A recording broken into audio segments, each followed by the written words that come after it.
PaddleFit Tech2 is the next series of progressions that's going to take someone from an intermediate paddler to an advanced paddler. Now the big difference with these progressions, unlike Tech1, is they're not sequential. You're going to have to plug and play as you see an issue arise. So let's go see what it looks like on the water. One of the most common issues I see with intermediate paddlers are people taking the blade too far past their feet. So really the only one way to correct that is to create a barrier so they don't go past their feet. We're going to go ahead, place the bamboo on the board, we're going to step on it and go ahead and practice our technique with the bamboo rod on our board. Let's go see what it looks like. Using the bamboo stick to stop someone from paddling past their feet is pretty self-explanatory. This is really where the paddle stroke starts to come together, and just make sure that they're focusing on good reach, and obviously they're going to be taking the paddle out right at the bamboo stick. In Tech1, the correction that we used for dropping the top arm too much was the paddle skim drill. We're going to take that to the next level.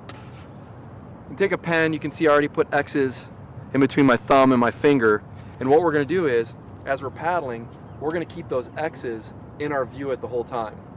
So what I don't want us to do is turn our head, so if we drop our hand too much, we're going to have to turn our head to follow that X. What I want us to do is keep our head still and be able to follow that X just with our eyes. So this is the advanced level of the paddle skim drill. Let's go see what it looks like. The key here is to focus on the X on that top hand.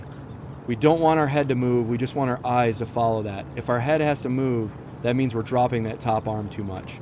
Really stay focused on that top mark on the hand. In PaddleFit Tech1, we use the paddle skim drill to correct the big looping stroke. We're going to use that same drill now to introduce feathering. So if you remember the drill, as we bring it to our shins, we're going to keep that blade in the water at the whole time. So really the only way to get the blade back up to our reach phase